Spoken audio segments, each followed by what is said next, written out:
ଆଜି ଆମେ ପଢ଼ିବା ପ୍ରଥମ ଶ୍ରେଣୀର ରସଗୋଲାର ମଜା। ଶେଯରେ ଶୋଇ ସନା ସପନ ଦେଖୁଥିଲା। ସେ ବହି ଧରି ପଢ଼ୁଛି। ତା ନାକରେ ରୋଷେଇ ବାସନା ବାସିଲା। ସେ ରୋଷେଇ ଘରକୁ ଅନେଇଲା। ସେଠାରେ ତାଟିଆରେ ଥିବା ରସଗୋଲା ଗୁଡ଼ିକ ଦେଖି ତା ପାଟିରୁ ଲାଳ ଗଡ଼ିଲା। ପୁଣି ଡାଲାରେ ପାଚିଲା ପିଜୁଳି ଓ କମଳା। ସେ ଦେଖିଲା ମା ଭାତ, ଡାଲି, ଶାଗଭଜା ରୋଷେଇ ସାରି ଘରକୁ ବାହାରିଗଲେ। ସନା ଶୁଆଟିଏ ପାଳିଥାଏ। ତା ନାଁ ଦେଇଥାଏ ମିଟୁଆ। ସେ କହିଲା, ମିଟୁଆରେ ତୁ ଖାଇବୁ ପିଜୁଳି, ମୁଁ ଖାଇବି ରସଗୋଲା। ରସଗୋଲା କି ସୁଆଦ ସତେ! ସେ ଏଣେ ତେଣେ ଅନେଇ ରୋଷେଇ ଘରକୁ ପଶିଲା। ସେ ସେଠାକୁ ଯାଇ ରସଗୋଲା ତାଟିଆକୁ ଯେମିତି ହାତ ବଢ଼େଇଛି, ଦୁଇଟି ଅସରପା ସେଠାରେ ତା ଆଡ଼କୁ ନିଶ ଫୁଲେଇ ବଡ଼ ବଡ଼ ଆଖିରେ ଚାହିଁଲେ।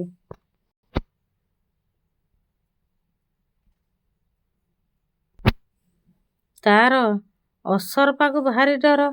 ତେଣୁ ସେ ଭୟରେ ମା ମା ଡାକି ସେଠାରୁ ପଳେଇ ଆସିଲା। ସେ ଆସୁ ଆସୁ ରୋଷେଇ ଘର ଦୁଆରେ ମାଡ଼ ହୋଇଗଲା। ତା ନିଦ ଭାଙ୍ଗିଗଲା। ହେଲେ ରସଗୋଲା ନଥିଲା। ସେ ଖାଲି ଶେଯରେ ବସି ପାଟି ଚାକୁ ଚାକୁ କରୁଥିଲା। 1 ନମ୍ବର କଥା ହେବା। କ ନମ୍ବର କିଏ ଶୋଇ ସପନ ଦେଖୁଥିଲା? ଲେଖିବ ଶେଯରେ ଶୋଇ ସନା ସପନ ଦେଖୁଥିଲା। ଖ ସନାର ପାଟିରୁ କାହିଁକି ଲାଳ ବାହାରିଲା? ରୋଷେଇ ଘରେ ରସଗୋଲା ଦେଖି ତା ପାଟିରୁ ଲାଳ ବାହାରିଲା। ଗ ଝୁଡ଼ିରେ କ'ଣ ସବୁ ଥିଲା? ଝୁଡ଼ିରେ ପାଚିଲା ପିଜୁଳି ଓ କମଳା ଥିଲା। ଘ ମିଟୁଆ କିଏ? ତାଙ୍କ ଶୁଆର ନାମ ମିଟୁଆ। ଉଁ ସନା ଆସୁ ଆସୁ କେଉଁଠି ମାଡ଼ ହୋଇଗଲା? ରୋଷେଇ ଘର ଦୁଆରରେ। ଚ ସନାର ନିଦ କାହିଁକି ଭାଙ୍ଗିଗଲା? ସେ ରୋଷାଇ ଘର ଦୁଆରେ ମାଡ଼ ହେବା ସ୍ୱପ୍ନ ଦେଖି। ଛ ତୁମେ ଦେଖିଥିବା ସପନ ବିଷୟରେ ଶ୍ରେଣୀରେ ସମସ୍ତଙ୍କୁ ଶୁଣାଅ। ତୁମେ ଯାହା ସପନ ଦେଖିଥିବ ସାଙ୍ଗମାନଙ୍କ ସହ କଥା ହେବ। 2 ନମ୍ବର ଚିତ୍ରଗୁଡ଼ିକର ନାମ କହିବା। ସ ଅକ୍ଷରରୁ ଆରମ୍ଭ ହୋଇଥିବା ଚିତ୍ରରେ ଗୋଲ ବୁଲାଇବା। ଶଗଡ଼ ଗୋଲ ବୁଲାଇବ। ଏଠି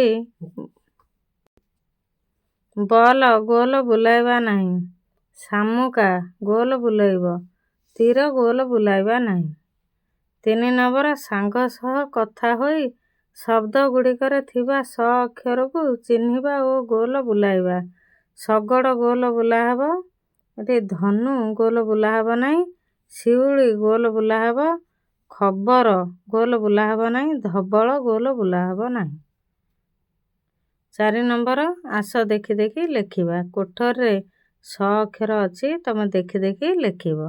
5 ନମ୍ବର ଅକ୍ଷର ଯୋଡ଼ି ଶବ୍ଦ ଗଢ଼ିବା, ଲେଖିବା ଓ ପଢ଼ିବା।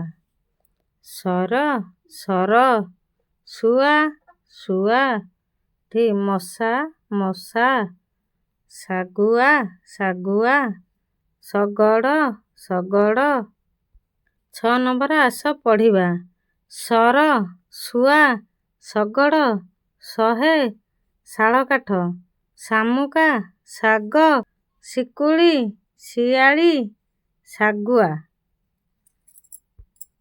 ଶିଆଳି ଲଟା, ଶାଗୁଆ ପତର।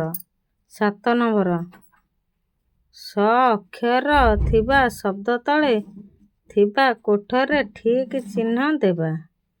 କାକୁଡ଼ି ଠିକ୍ ଚିହ୍ନ ଦେବା ନାହିଁ।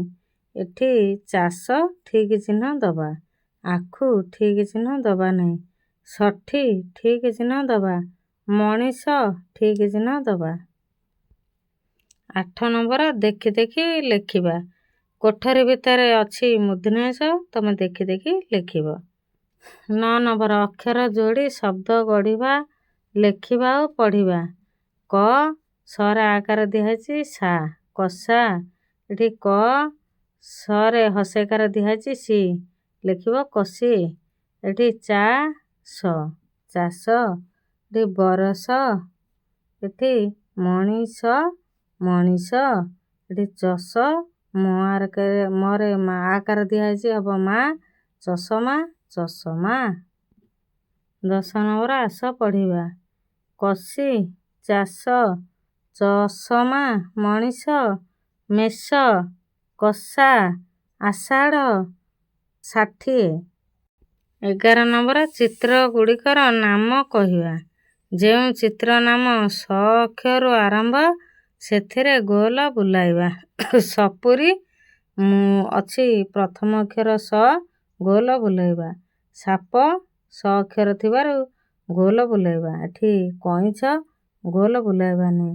ଏଠି 7 ଅଛି ତାକୁ ଗୋଲ ବୁଲାଇବା। 12 ନମ୍ବର ମଝିରେ ଥିବା ସ ଅକ୍ଷର ଥିବା ଶବ୍ଦ ସହ ଗାର ଟାଣି ଯୋଡ଼ିବା। ସତ ସ ଅକ୍ଷର ଅଛି ଯେଉଁ ଗୋଲ ଭିତରେ ତମେ ଗାର ଟାଣିବ। ଏଠି କପା ଗାର ଟାଣିବ ନାହିଁ। ସକାଳ ଗାର ଟାଣିବ। ସର ଗାର ଟାଣିବ। ସଜ ଗାର ଟାଣିବ। ମଠା ଗାର ଟାଣିବ ନାହିଁ। 13 ନମ୍ବର ଆସ ଦେଖି ଦେଖି ଲେଖିବା। କୋଠରୀରେ ସ ଅଛି ଦେଖି ଦେଖି ଲେଖିବ।